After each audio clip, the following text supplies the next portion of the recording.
Olá pessoal, seja muito bem-vindo a mais um episódio do FLcast, o podcast do Fórum da Liberdade. Esse podcast é um oferecimento do IEE, o Instituto de Estudos Empresariais, e da Liberta Investimentos. Nessa quarta temporada vão ser 12 episódios que a gente vai gravar sobre os temas de política, economia, empreendedorismo e atualidades. Fica ligado e não perde nenhum, hein? Eu preciso te lembrar que o Fórum da Liberdade de 2025 já tem data marcada. Reserva na tua agenda, que vai ser nos dias 3 e 4 de abril.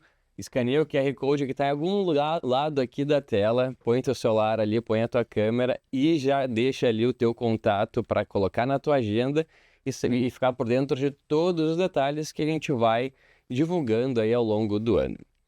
Esse episódio a gente vai falar sobre empreendedorismo e hoje eu vou ter o grande prazer de ter aqui comigo na bancada minha colega do Instituto, Natália Chiesa. Bom dia, Nath. Boa tarde. Tudo bem contigo? Boa tarde, tudo bem? Muito obrigada por vocês estarem aqui comigo hoje, é um prazer.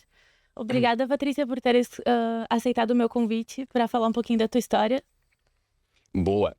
Então, nesse episódio, como a Nath já antecipou um pouquinho aqui, a gente tem uma convidada extremamente interessante que a gente vai falar sobre o tema Transformando Ideias em Negócios, a trajetória da Royal Trudel. Então, para nos acompanhar, a gente vai chamar aqui a Patrícia Turmina, ela que é cofundadora da Royal Trudel, uma rede com mais de 35 pontos de vendas no Brasil, além de ser presidente do Grupo Abade Jovens Sucessores. A Paty foi escolhida como Forbes Under 30 no ano passado, é administradora de empresas pela PUC, possui MBA em Marketing pela FGV, é pós-graduanda em Engenharia Econômica e Análise Gerencial de Custos pela URGS.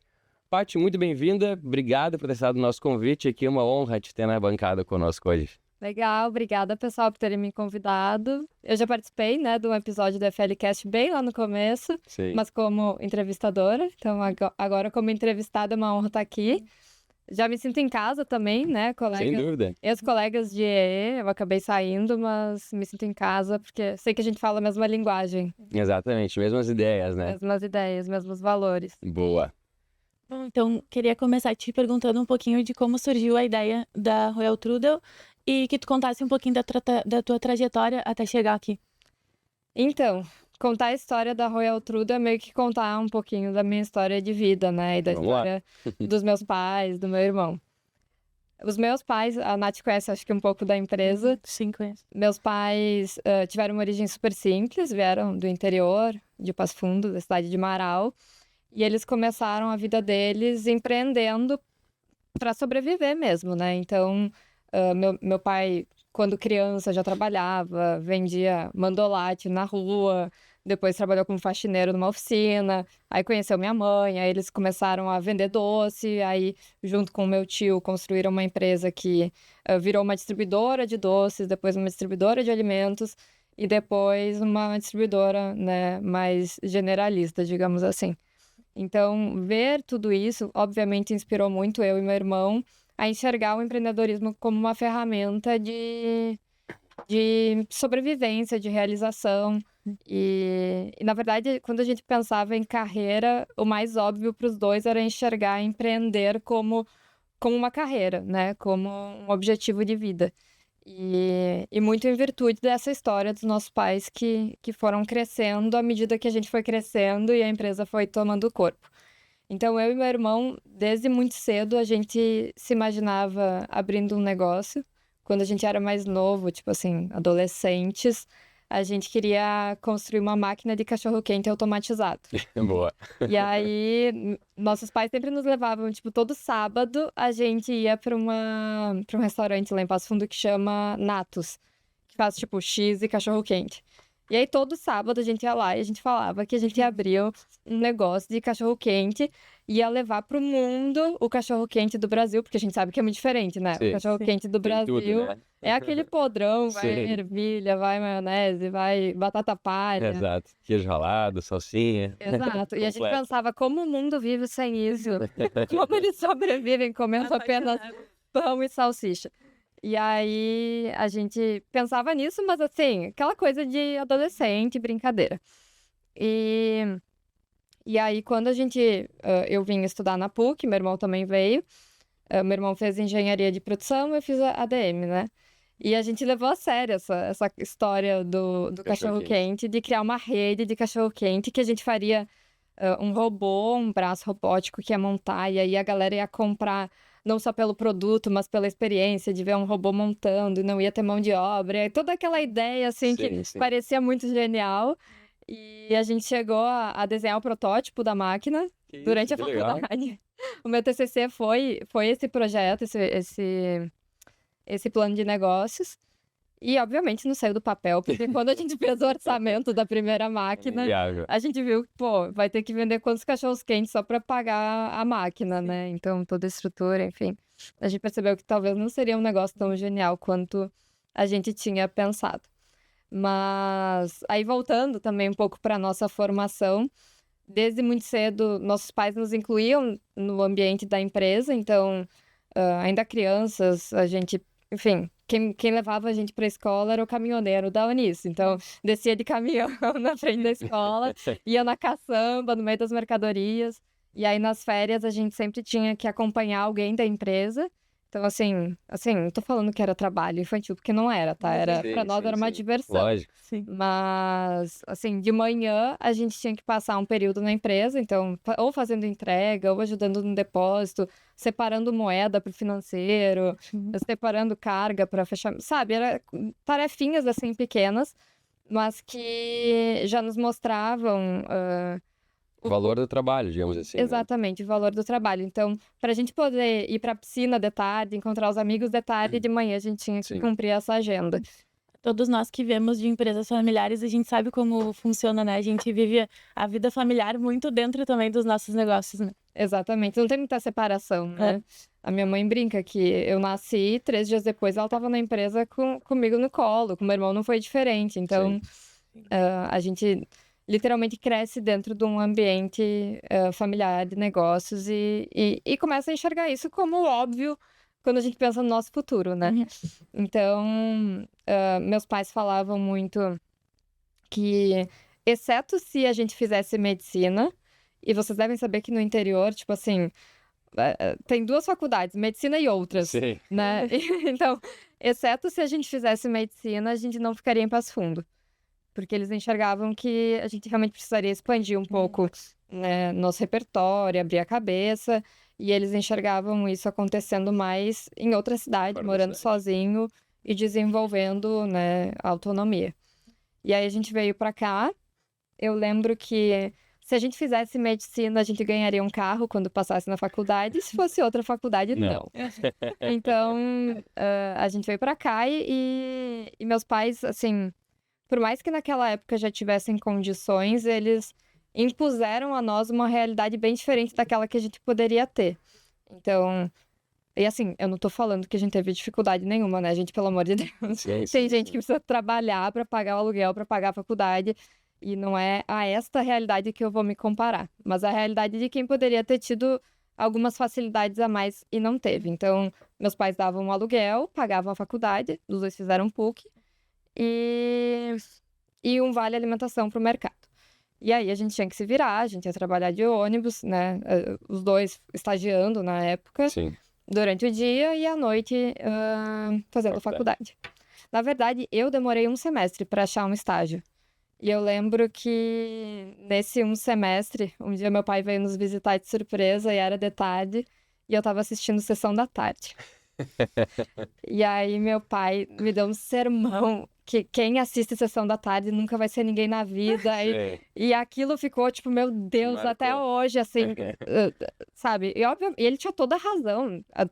Um jovem na faculdade não tem nada que tá em casa de tarde sem fazer nada, assim. Tá de brincadeira, acho que vai, né? Ou trabalhando ou estudando, eventualmente, né? Exatamente. Então, ou você é uma pessoa super acadêmica, o que nunca foi meu perfil, ou você tem que estar na batalha, assim, tem que estar trabalhando. Então, eu lembro que teve esse episódio e naquela semana mesmo eu já consegui um estágio.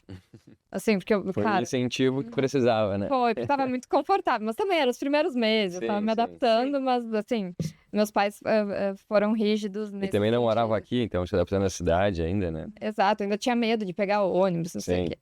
E aí eu consegui um estágio lá na Bento, atrás da PUC. Eu lembro que eu tinha que pegar 2 ônibus e eu cruzava da Ipiranga pra Bento a pé. Sim. Isso, tipo, às 7 da manhã. E aí trabalhava até às 5 e depois ia pra faculdade. E assim foi, assim, até o terceiro ano da faculdade. Eu terminei em 3 anos e meio. Porque daí também, aquilo já começou a me estressar tanto que eu, cara, quero me livrar logo. Eu Sim, fazia um monte de acelerou. cadeira, eu dei uma bela acelerada. E no meio, então, né, durante a faculdade, a gente foi trabalhando em cima desse projeto que era a máquina de cachorro-quente. Então, nas horas vagas, a gente realmente apostava todas as fichas que isso ia acontecer, ia ser Legal. revolucionário e tal. E aí, eu tava muito perto de entregar o TCC quando a gente pegou o primeiro orçamento. A gente fez 3 orçamentos dessa máquina robotizada, e o braço, e a esteira, e não sei o quê. E aí era, sei lá, o mais barato deu 1.200.000, pensa. Isso em Sei. 2015. Há uns anos atrás, hein? Era um bom capex, né? Exato. Isso, tu acha que pai e mãe iam dar? Não nem o carro pra fazer. E aí, ainda durante a faculdade, eu estagiei um período, outro período eu voltei para a empresa dos meus pais fazer também uma espécie de trainee, então passando por todos os setores, meu irmão também. Estagiou fora e estagiou dentro da empresa familiar também. E vocês têm sede em Porto Alegre? Sim, Ah, é tá. Cachoeirinha, na verdade. Cachoeirinha. Mas isso muito mais pra gente identificar se a gente queria alguma posição lá dentro do que efetivamente visando uma sucessão.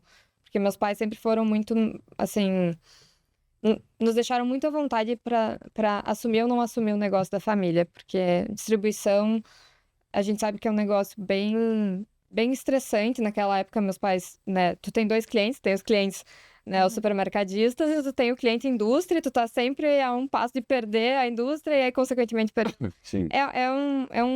É um mercado bem desafiador. Claro que quando minha mãe falava que não queria que a gente trabalhasse com algo tão estressante, ela não imaginou que a gente ia montar uma franqueadora depois, que tu também tem 2 clientes. Então, No final e o franqueado, né? é. E, enfim, aí a gente teve essa experiência lá dentro. A empresa dos meus pais cresceu muito rápido, né? Enquanto a gente ia crescendo, a empresa também foi crescendo. Ela hoje é a maior distribuidora do Rio Grande do Sul. E hoje meus pais venderam o controle acionário para uma tese do Pátria. Olha só. Então, a empresa já era, assim, já estava se profissionalizando naquela época. Então, a gente falava muito de governança, de sucessão. Sim. E eu e meu irmão sempre com aquela pulguinha de que a gente queria ter nosso próprio negócio. Porque você ser sucessor parece algo maravilhoso, mas é uma posição um pouquinho ingrata, né? Assim, para você conquistar a credibilidade dentro da empresa da família, eu acredito, assim, na minha experiência, que é um pouco mais difícil do que você conquistar a credibilidade num ambiente em que você realmente está por mérito. Né? Uhum. Então, eu não me sentia realizada lá dentro, por mais que, quando eu comecei a trabalhar aqui em Porto Alegre, na empresa da família, eu queria ter uma experiência no comercial.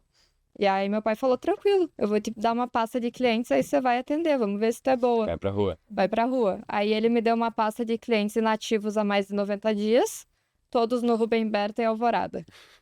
E aí... Era Fui pra eu. testar pra ver se tu realmente queria entrar no comercial. E aí me emprestou o carro da empresa, que era um Gol manual, que eu não conseguia nem girar aquele volante, sem ar-condicionado, e vai pra rua, né? Então, isso também foi durante a faculdade ali eu fiz o estágio, depois cansei do estágio, quis, né, essa dose de realidade. Sim. E tive. E aí eu fui percebendo que, legal, mas eu também quero ter o meu negócio, meu irmão também queria ter o negócio dele, para que a gente saísse um pouco desse estigma de, né, filhinho de papai, filhinho de mamãe. Sim.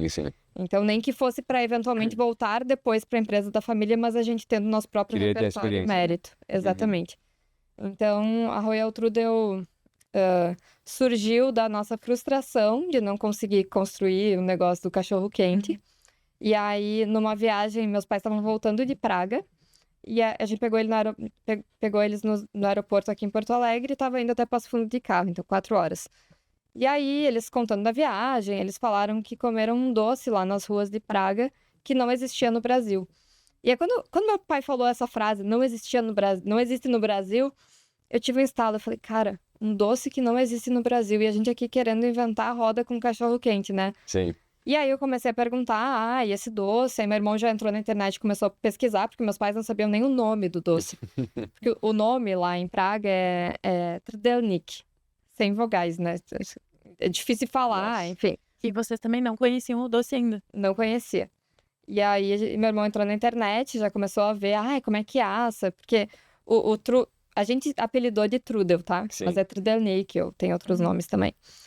Ele é uma massa de pão doce enrolada no espeto de madeira, que é assada em fornos a carvão na rua. Lá em Praga são várias barraquinhas, por isso que dizem que a Praça do Relógio em Praga tem cheiro de Trdelnik, Entendi. né? Porque são várias barraquinhas familiares e tal.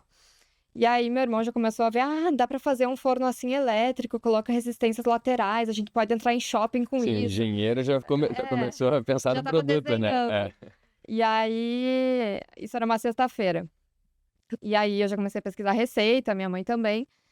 E a gente falou, vamos fazer isso. É muito mais simples do que o que a gente tá tentando inventar. E a gente consegue descobrir rápido se vai dar certo ou errado. Sim. Então, vamos botar em Gramado. Vamos, né, usar Gramado como uma vitrine pra gente testar um produto que é extremamente turístico, tem esse apelo europeu. Legal. E a gente consegue fazer isso rápido. E os sabores vocês criaram ou no início foi uma imitação também lá do original? Foi meio imitação, assim, com aquele upgrade brasileiro, né? Sim. O brasileiro dá upgrade em tudo. Exato. Bota Doritos no sushi, bota... É verdade. Enfim, batata palha na pizza. Mas aí a gente pesquisou a receita, começou a fazer uns testes naquele final de semana mesmo em casa. Meu irmão já comprou um forno de uma empresa, não lembro se era romena ou da República Tcheca, né, comprou, aí tinha todos os trâmites de importação e tal, para ele copiar, redesenhar e patentear. E a gente Legal. realmente patenteou esse forno Que que a gente legal. usa hoje, que é um forno elétrico com resistências laterais e giratório e tal. E aí a gente foi fazendo várias coisas em paralelo. E para mim, o que mais pegava era, essa é uma ideia que eu consigo tirar do papel rápido. Sim. Porque como já tinha passado, poxa, quantos anos falando da ideia do cachorro-quente... Quanto tempo depois de formado isso? Isso foi no final de 2015. A Royal Trudel nasceu em junho de 2016. Então... Mas entre... E eu me formei no final de 2015. Ah, tá. Então, não foi um tempo tão longo assim, digamos assim. Não, mas a ideia do cachorro-quente... Já tinha sido anterior, Nossa, né? tipo, a vida inteira, Sim, ela sim. Muito fácil. Exato. O TCC tinha sido Sim, aquilo sim. e não tinha acontecido, sabe? Então aqui, quando a gente teve a ideia do Trudel, a prioridade era tirar do papel rápido, para que se fosse dar errado, desse errado rápido. Então nossos pais na época nos emprestaram 30 mil reais para começar o negócio. Nossa, bem enxuto o orçamento. E aí, enfim, daí a gente comprou o forno, já foi 6 mil. Sim, E começou a fazer tudo, assim, tudo MVP real, tá? sim. Pensa no MVP do MVP, tipo, os espetos de madeira. Eu comprei a madeira, levei num torneiro lá de Marau, que era um cara bêbado, que era famoso. Tomava um gole de cachaça e cortava os negócios na minha frente. Ficava, meu Deus, ele vai Como é que vai perguntar. dar certo isso? E aí a gente teve uma ideia também, que era na Áustria, meus pais tinham uma foto. Era um coração de madeira recortado, super, assim, tosco, né? Feito de maneira tosca. E eles tinham essa foto impressa. Eu falei, cara, vamos fazer um assim e botar na frente da loja do Trudel. Aí esse mesmo torneiro cortou pra mim um pedaço de madeira, assim, tipo, de 1,5 metro, fez Sim. um coração. Eu levei pra loja, pintei a mão mesmo e escrevi o amor é lindo, Royal Trudel. E coloquei lá na frente da loja, antes da loja abrir. Sim. E a galera já começou a tirar foto e aquele Royal legal. Trudel aparecendo antes mesmo do negócio existir. E como foi pra vocês acharem a receita perfeita pra poder... Então, na verdade, aí minha mãe ajudou muito, né? Porque minha mãe gosta de cozinhar. Então a gente foi testando, pegando receitas da internet. Tipo, o que as pessoas imaginam? Decidiram abrir um negócio de um doce romeno, foram pra Romênia. Só que não foi essa a história. A gente pegou tudo na internet e Sim. foi improvisando em casa mesmo. E testando com os vizinhos. Tipo, a gente fazia teste fazia várias receitas, ia levando no condomínio pra galera provar, colhendo percepções, adaptando, levando de novo. E até o próprio nome, Royal Trudel, foi um nome que os nossos amigos escolheram. Então, a gente fez uma folhinha, deu algumas opções, algumas mais puxando pro nome original, outras, né, abrasileirando mais, e Royal Trudel foi o mais escolhido. Acho que é o nome ideal, acho que é a marca ideal, não. Acho que hoje eu teria outras 30 ideias melhores. Mas é MVP. MVP tu faz o que dá com o que tem e rápido. Que a tua ideia, né, o teu objetivo é testar e validar aquela ideia o mais cedo possível. Então a gente foi atrás, conseguiu um ponto em Gramado. Mas não é bem sonoro, assim, com bastante vogais, né? Diferente do original. Exato. Então, acho que funciona bem, assim. A nossa prioridade era que qualquer um conseguisse falar, Exato. né? Então, mas mesmo assim, ele ainda não é tão sonoro, porque algumas pessoas falam Trudel, ou Sim. Trudel, ou sabe? Cada um fala de um jeito. Então, mas foram decisões, né? Eu acho que o empreendedor ele tem que saber decidir rápido, testar rápido, decidir na incerteza e tocar o barco, sem ficar Sim. olhando muito para trás. E aí a gente conseguiu um ponto a muito custo, depois de muitas viagens até Gramado procurando ponto comercial. A gente não conhecia ninguém lá, então a gente fez o caminho mais Bater na imobiliária. bater na imobiliária, Sim. andar na rua, tirar foto de placa, isso. Só que foi isso muitas vezes até a gente achar um ponto que a gente julgasse ideal. A gente tá lá até hoje, tá? Nessa loja. Sim. Mas tava longe de ser o ponto ideal. O ponto ideal seria na Rua Coberta, Sim. ou próximo à É do Rua lado Coberta. nacional ali, perto, né? Exato. Agora, tipo, a gente vai se mudar daqui 2 semanas. A gente tá em outubro, né? Não, a gente tá em Outubro?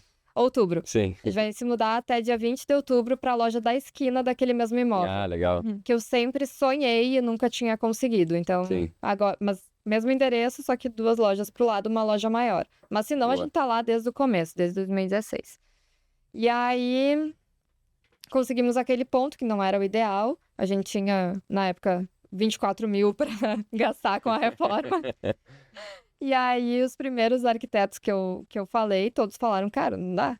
Não tem o que fazer. Impossível, É sim. impossível, uma cadeira custa R$600. Certo. E aí, eu achei uma arquiteta em Gramado, a Nissara, que, assim, comprou a briga junto comigo de, tá, vamos fazer essa loja ser barata. Sim. Meu objetivo não é criar uma super loja, é vender um doce, ter Sim. lugar para as pessoas sentarem, sabe? Então, ela comprou a briga comigo, a gente comprou cadeira em brechó, mandou pintar, Que legal. fez tudo muito assim no básico do básico. Mesmo assim, foi para 60 mil, o quanto a gente efetivamente gastou. Caramba.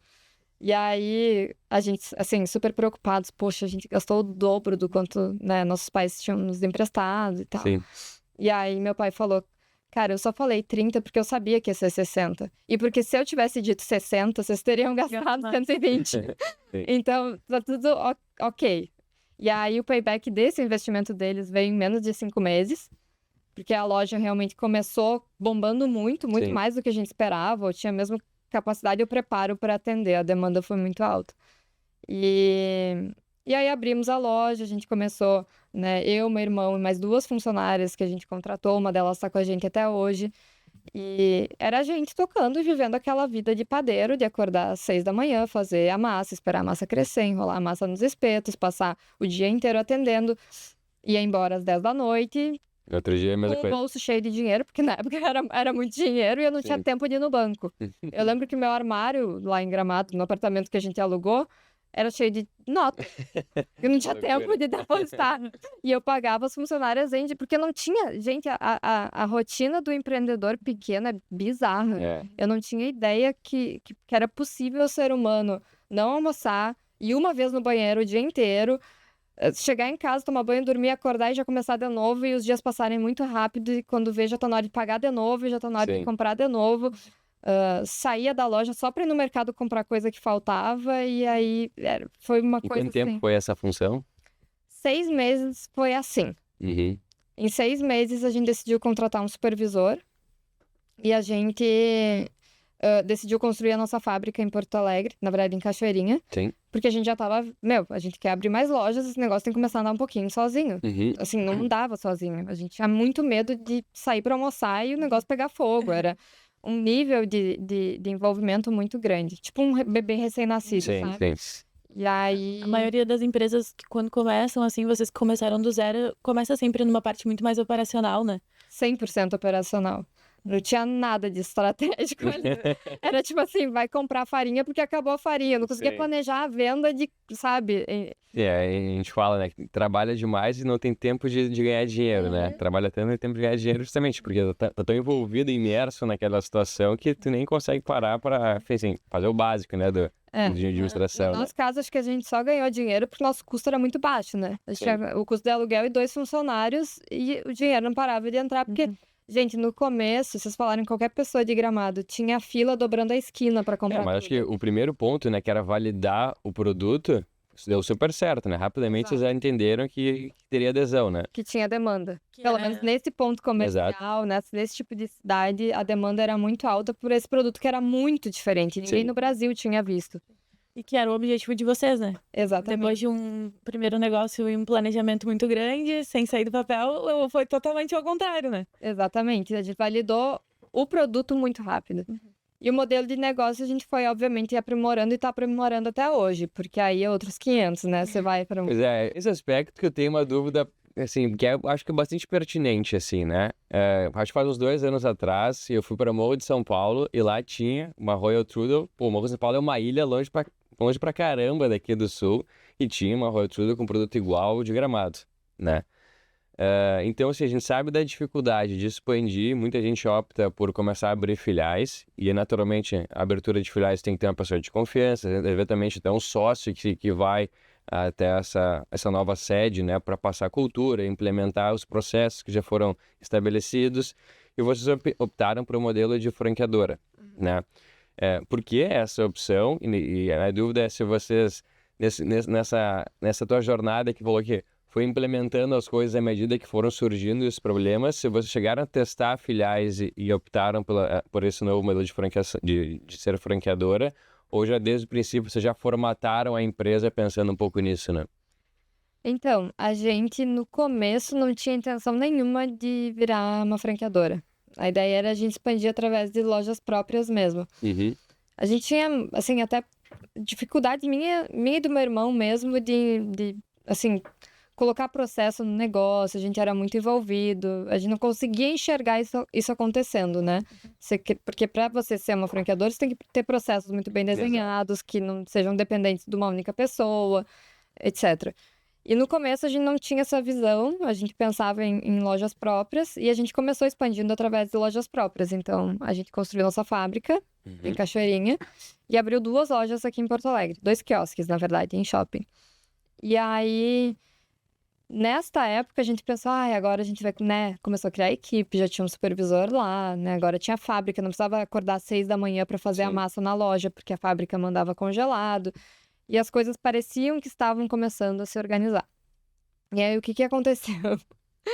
E aí, a gente, no começo, enfim, fez uma fabriqueta mesmo, né? Botou 2 equipamentos e a gente tocava a fábrica. Então, a gente produzia das 10 da noite até 3 da manhã a massa, congelava, e a gente não vencia a produzir a demanda das lojas. Então, todo dia a gente tinha que ir para a fábrica, produzir para o dia seguinte.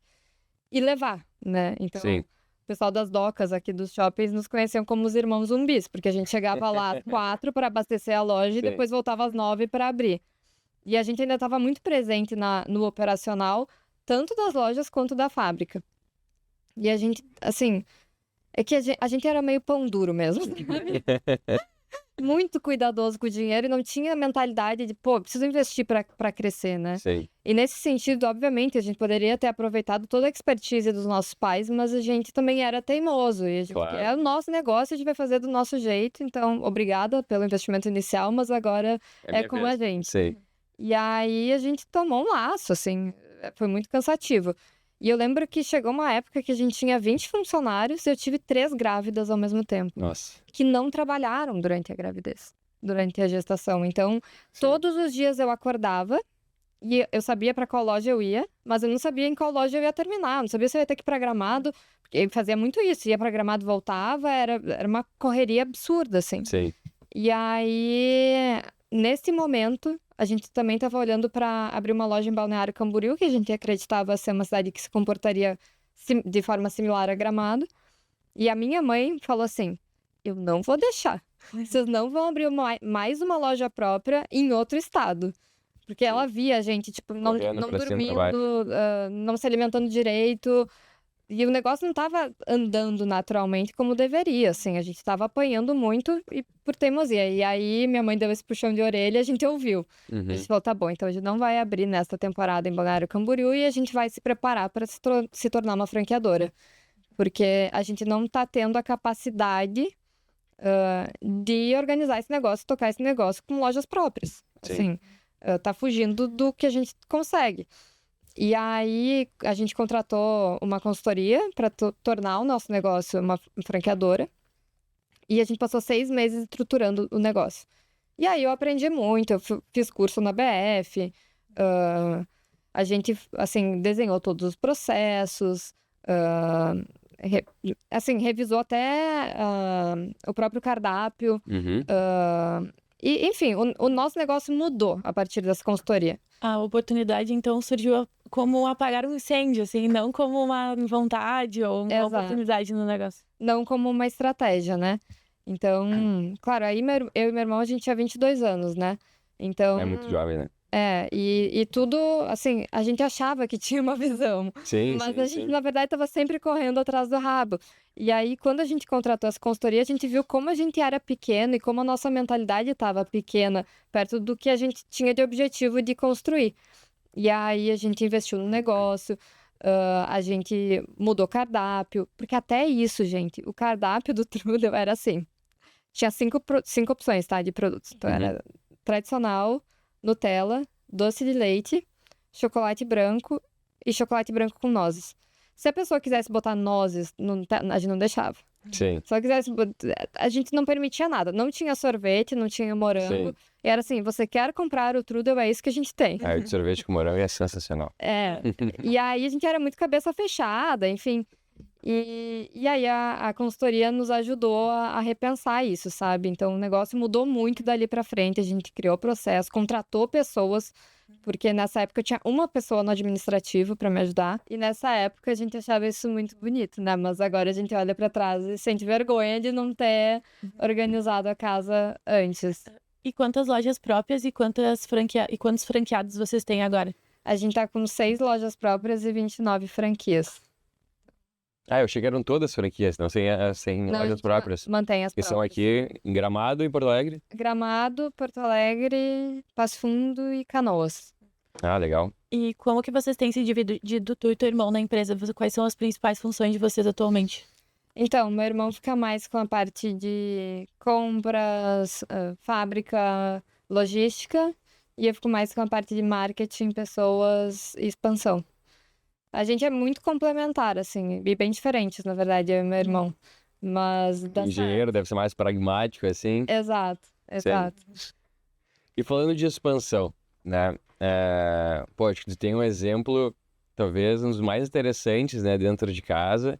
Uma pessoa, os teus pais começaram o negócio bem do zero, assim, né? Assim, sem ter uma ideia, eu vou montar um negócio, mas começou um pouco na necessidade de ter que trabalhar e aí começou a empreender, transformou um negócio gigante até que dá um exit, né? Que eu acho que quando a gente, pelo menos, vislumbra, né, a estrutura de um negócio, a gente sempre pensa, né, ponto de entrada e ponto de saída, né? Claro, tem gente que quer perpetuar o negócio a vida inteira, mas eu diria que quem tem a cabeça um pouco mais financeira como a minha, a gente sempre pensa, né, na porta de saída. Isso tá na cabeça de vocês também, dar algum exit em algum momento? Vocês pensam em eventualmente vender uma fatia ou 100% da Royal Trudel? Como é que é a cabeça de vocês nesse aspecto? Então, acho que nem a nossa tá muito desenhada para isso, nem a dos meus pais estava, assim. Acho que a oportunidade do Pátria, ela surgiu durante a pandemia. Sim. E, enfim, naquele momento a empresa estava muito em ascensão, a Onis, né? Uhum. E eles a princípio não queriam, né? Mas tudo é uma questão de preço também. Lógico. Então eles foram convencidos, assim, mas nunca foi algo que a nossa família discutiu, a gente não sabia nem o que era valuation. Assim, uma empresa familiar Sim. que, assim, não foi desenhada para isso. Se tivesse sido, tinha vendido muito melhor, né? Exato. E para vocês, como foi passar pela pandemia? Porque fazem quantos anos a pandemia agora? 4 anos. 4 anos, né? 4 anos para trás. Imagino que vocês estavam bem nessa época de uma melhor estruturação da empresa. Como foi para vocês? Foi um choque? Vocês já estavam... Nossa, foi um baque, né? Acho que para todo mundo do varejo, e o nosso varejo, que é um varejo muito situado em shopping, eu diria que foi um baque maior ainda, porque a gente estava em plena expansão, né? Comecinho em 2020 e final de 2019, na verdade. E aí, quando veio a pandemia, a gente sofreu naquele ano, porém, naquele ano ainda a gente teve muita negociação de aluguel, a gente teve algumas facilidades, né, que permitiram que os negócios não sofressem tanto. O que a gente mais sofreu foi pós-pandemia. Então, assim, 2021 teve aquele boom da demanda reprimida e 2022 em diante a gente tem sofrido muito. É mesmo? Porque os custos aumentaram, o custo de aluguel em shopping aumentou, se você pegar 2019 e agora, aumentou 20%. E o fluxo, assim, eu arrisco dizer que ainda está menor do que era em 2019. Caramba. Se você for ver as apresentações que os shoppings costumavam fazer com dados de fluxo de carros, etc., ninguém mais atualizou depois de 2019. Interessante. E o que eu sinto é um fluxo menor. Você falar com um lojista, shopping que em dezembro costumava até alugar outro terreno do lado para suprir a necessidade. Né? Assim, não faz mais isso, não Sim, é vê verdade. isso. Então, a gente sofreu muito a partir de 2022 e ainda estamos sofrendo, porque os custos não pararam de aumentar e a gente não sente que o fluxo aumentou. E o meu negócio, ele é muito sensível a fluxo. Eu preciso de volume de pessoas. Total. E isso me prejudica É um bastante. consumo meio de passagem, né? Ninguém pensa, eu vou lá comer o doce, né? A pessoa tá andando, ele, putz, isso aqui deve ser bom, e aí para e Exato. consome, né? Então, assim, Exato. quanto mais gente rodando, naturalmente melhor. Claro que a gente tem que tentar aumentar a nossa conversão, mas a gente tem sofrido, porque Sim. aí o custo aumentou, o preço também aumentou. Sim. E aí o fluxo não foi proporcional, né? Então, a gente tá sofrendo bastante ainda, tanto que a gente diminuiu bastante nossa quantidade de lojas. A gente fechou muito quiosque em shopping, de 2022 para cá. E agora a gente tá num momento, e aí também já respondendo a pergunta do Matheus sobre futuro, né? A gente está num momento de repensar e reestruturar o nosso modelo de negócios. Então, a gente contratou a consultoria da Xerto.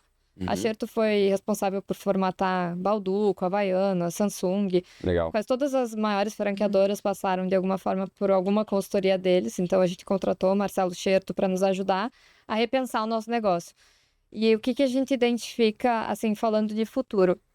O nosso negócio, ele é muito mais compatível com locais de fluxo variável, como cidades turísticas, aeroportos, etc., do que apenas shoppings, que são locais de mais recorrência. Porque Sim. o nosso produto não é um produto naturalmente de recorrência. Sim. Você come um Trudel uma vez, sei lá, a cada 2, 3 meses. Não é um pão de queijo que você come todo Exato. dia ou toda semana. Então, a gente tem ajustado nossa estratégia de pontos comerciais, desenhado os pontos onde a gente quer estar no Brasil. E a gente enxergou essa limitação do nosso negócio. E assim, foi muito penoso chegar aqui e ver, pô, o nosso produto tem essa limitação. Então, ou eu abandono o produto e dou mais ênfase em outros, ou eu enxergo que essa é uma limitação. E aí tem um amigo meu que fala, tem negócios de bilhão e tem negócios de milhões. Assim, Perfeito. o nosso negócio talvez não seja um negócio de bilhão, e tudo bem. É melhor você reconhecer isso, entender. Vamos construir um negócio Dá pra ganhar saudável. dinheiro dos dois jeitos, né? Exatamente. Vamos construir um negócio saudável que dê dinheiro para os franqueados, que sobre dinheiro para nós, e que os clientes fiquem felizes e satisfeitos, encontrem Sim. o Trudel onde eles querem encontrar. Perfeito. E se funcionar dessa forma, tá maravilhoso. Não precisa ser o único negócio da nossa vida, né? Falando eu e meu irmão. E não vai ser. A gente já olha para outros negócios, então Legal.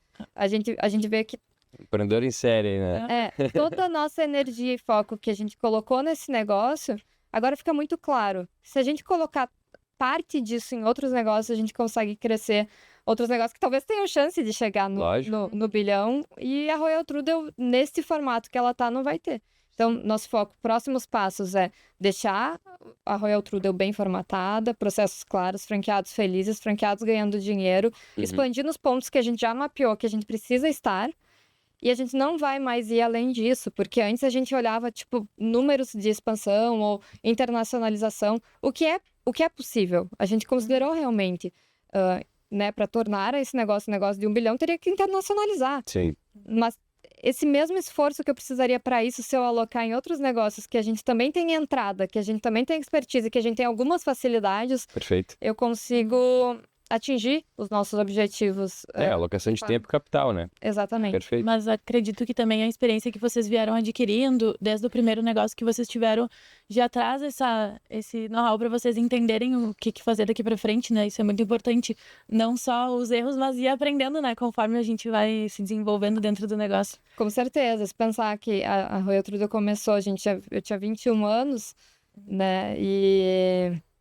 Enfim, e todo o aprendizado que foi, desde o começo até agora, me preparou para enxergar as coisas de uma forma muito mais objetiva daqui para frente e muito mais voltada a resultado, porque no começo, quando você abre um negócio e é jovem, você tem muito da paixão da ideia, né? E agora eu me vejo muito mais, vamos pensar no meu tempo, meu recurso e o resultado que eu quero.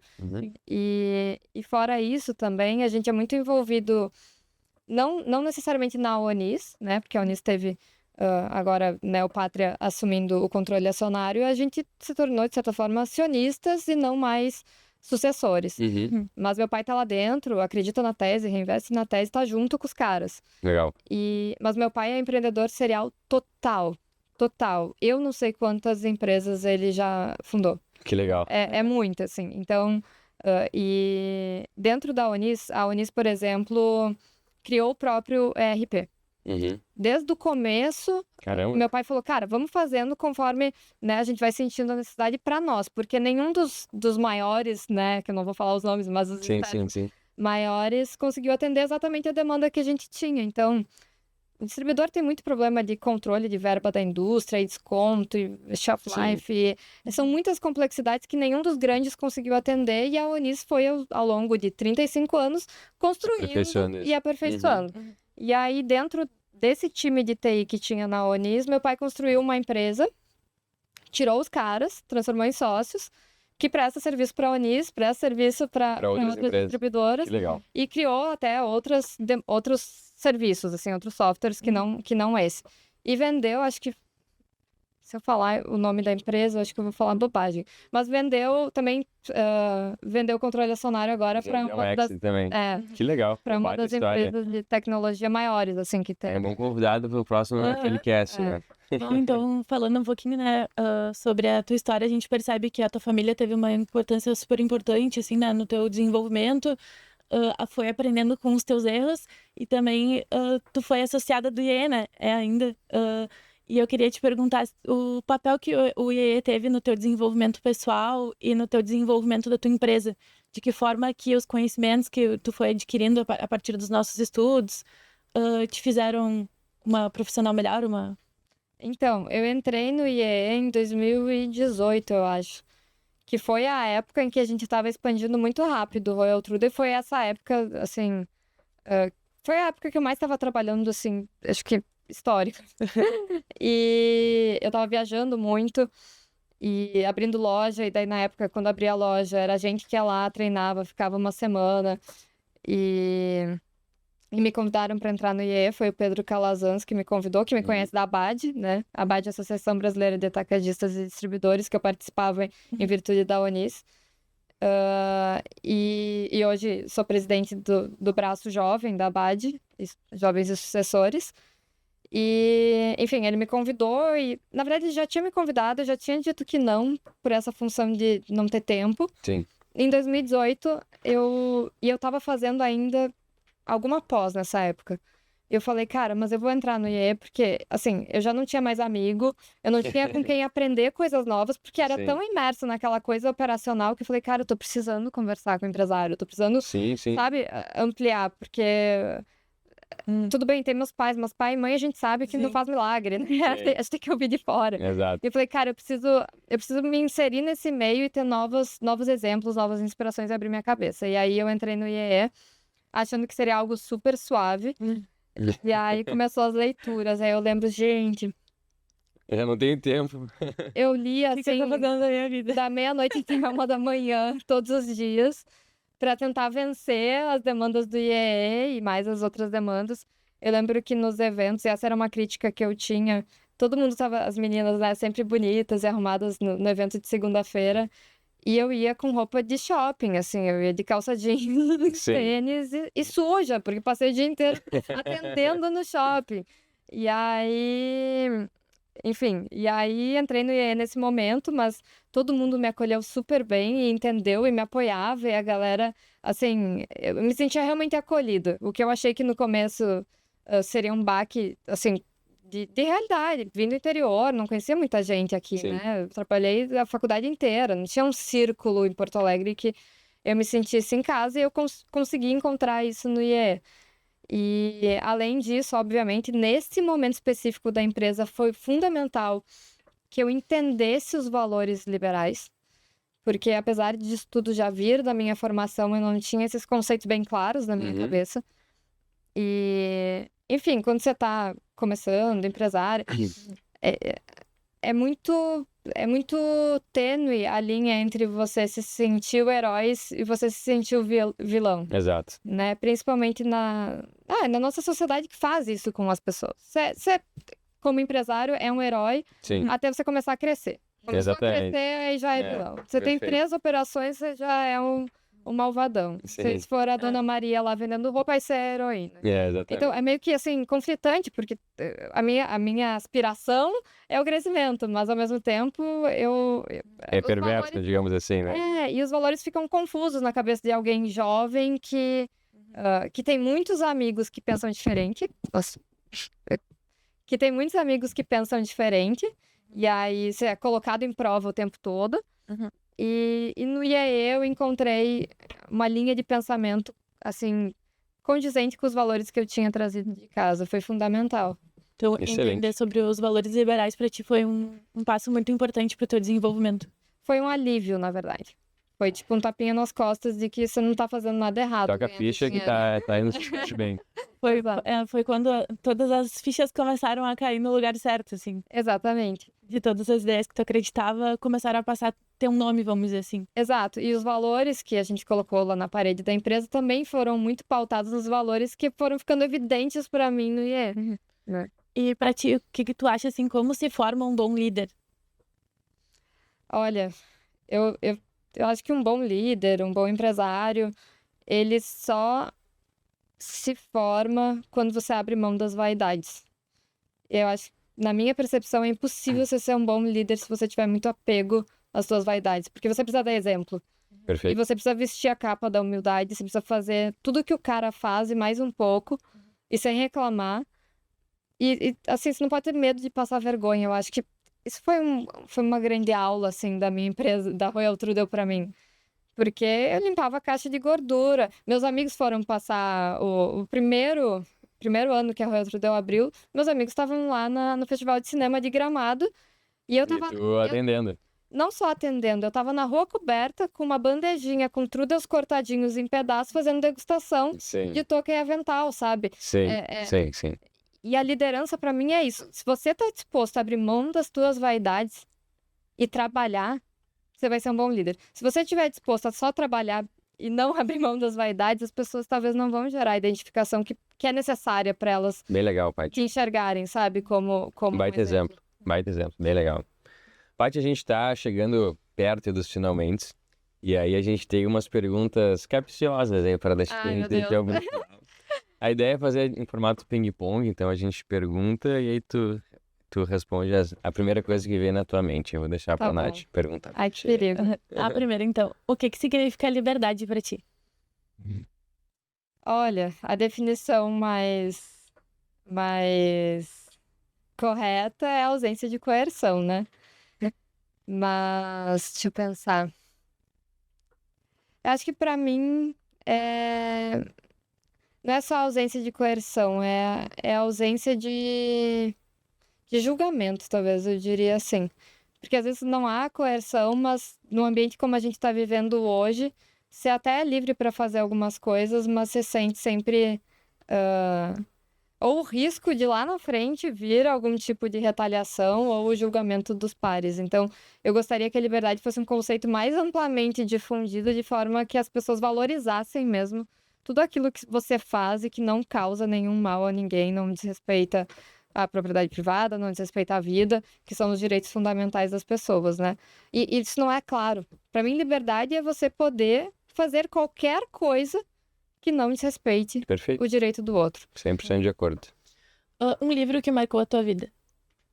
Ai, cara, vários, né? Da cartilha lá de formação do IEE. Nossa, todos que eu li marcaram. Todos. Mas... E aí eu não quero também ser redundante, porque acho que já é senso comum, mas assim... A Revolta de Atlas, A Nascente... Na empresa, eu sempre falo... Se alguém quiser ler A Revolta de Atlas, eu empresto. E eu pago R$300 se você comprovar que você leu. Não, assim, é uma conversa boa. comigo. Legal. Eu vou fazer algumas perguntas muito específicas. Se você comprovar que você leu, eu pago R$300. Boa. Pergunta se alguém Vou leu. anotar essa aí. Ninguém leu. Mas tá valendo a proposta. Assusta, né? Velho? É. Um livro grande. Mas um livro que eu gosto muito, assim, fugindo um pouco da Ayn Rand, é Mauá, o Empresário do Império. Acho que a nível Brasil, entender a Acho história do excelente Brasil... Cara, esse livro pra mim foi O genial. Caldeira escreve muito bem também. Melhor do que o 1808, etc. Eu achei esse Uhum. livro, assim, uma riqueza de detalhes do que era o Brasil e do que aconteceu, né? Para que ele se tornasse o que é hoje. Eu achei ele um dos melhores, assim. Concordo. Esse eu não li ainda, vou botar na É grande, é Deve. difícil de achar, porque eu já comprei É bem difícil de usado. achar. Eu comprei no sebo também. Eu comprei 2 usados para dar de presente, porque eu indiquei, a pessoa não achou, Sim. tá, eu que mando. Se sentindo na obrigação. Ele teve no IE, acho que foi ano passado, eu acho. E aí eu tenho autografado ainda. Então, Olha. é um livro que eu guardo com carinho. Vamos então a próxima. Um hábito que tu não abre mão. Um hábito que eu não abro mão. Deixa eu pensar. Eu não sou uma pessoa muito disciplinada, tá? Tipo, né? não, eu não sou tipo, academia. Sim. Não, eu sou meio solta nesse sentido. Eu não sei, eu acho que dormir bem e comer bem. Assim, dormir pelo menos 8 horas, eu tenho tentado dormir, tive um aprendizado que, assim, tem um custo, né? Esse estilo de Sim. vida que eu carreguei por alguns anos teve um custo, Lógico. tive burnout, tive... E assim, naquela época ninguém nem falava de burnout, eu continua trabalhando surtada, entendeu? Bora Tiro de trabalhar. toca a vida igual. Tive alguns problemas, mas assim, contornados, tudo certo. Mas Sim. assim, hoje eu tento estabelecer uma rotina que eu consiga dormir 8 horas por dia, que eu consiga me alimentar, pelo menos almoço, jantar, café da manhã. Mas muito em virtude de ter sofrido lá atrás por não ter seguido isso. Legal. E a última, o segredo da vida é... Acho que o humor. Acho que o humor é o Boa. tempero da vida. Se a gente levar até os problemas com bom humor e serenidade, acho que a gente vai longe e curte, né, o caminho. Eu me inspiro muito no William Ling. Vocês já escutaram ele falando? Sim. Ele participou do último episódio da última temporada. E eu já tinha, enfim, obviamente escutado ele várias vezes, naturalmente, como qualquer pessoa do IE, eu me inspiro muito nele. Ele é um baita líder. E você escuta ele falar e você vê, tipo, Ele é muito bom. cara, o cara é sereno. Eu tenho tentado pegar isso pra mim e tentar me tornar uma pessoa mais serena. Porque bem-humorado eu já sou, mas eu ainda surto de vez em quando. Quando as responsabilidades começam a chegar, a gente não consegue manter o... Exato. Então, essa leveza também, acho que isso nos faz enxergar os problemas como tarefas e como coisas que a gente precisa transpor e deu, sabe? Pare de levar pro coração e resolve. Excelente, que aula, hein? Vários insights importantes. Eu gostei muito do teu conceito de liderança ali. Eu vou adotar para mim ele também. Gostei Legal. bastante. Show. Mas, Paty, muito obrigado pela tua presença aqui na nossa bancada de hoje, nosso FLcast. Foi um grande prazer dividir esse momento contigo aí. Tenho certeza que vai ser um sucesso aí. Fiquei muito feliz que tu aceitou meu convite. Acho que a gente sempre tem a tendência a achar que a grama do vizinho é mais verde, né? E a gente vê a história de uma empresa de muito sucesso, mas a gente não para pensar tudo o que aconteceu, em todo o processo, até a gente chegar onde a gente chegou, né? Então é muito bom a gente ouvir essas histórias e se inspirar também, né? Como uma forma de ver que a gente tem que aprender com os nossos erros, que tudo é uma questão de adaptação, da gente vencendo, né, os obstáculos que vão vindo pelo nosso caminho. Então, muito obrigada. Obrigada foi um prazer estar aqui. Podem me convidar sempre, qualquer evento do IEE, do fórum. Eu sou muito feliz em participar. Muito obrigado, Paty. Obrigada. Obrigado para você que nos assistiu em mais esse FLcast. Não se esqueça, 13 e 4 de abril de 2025, 38ª edição do Fórum da Liberdade. Eu, a Paty, a Nath estaremos lá e a gente te encontra lá também, tá bem? Um abraço e até a próxima.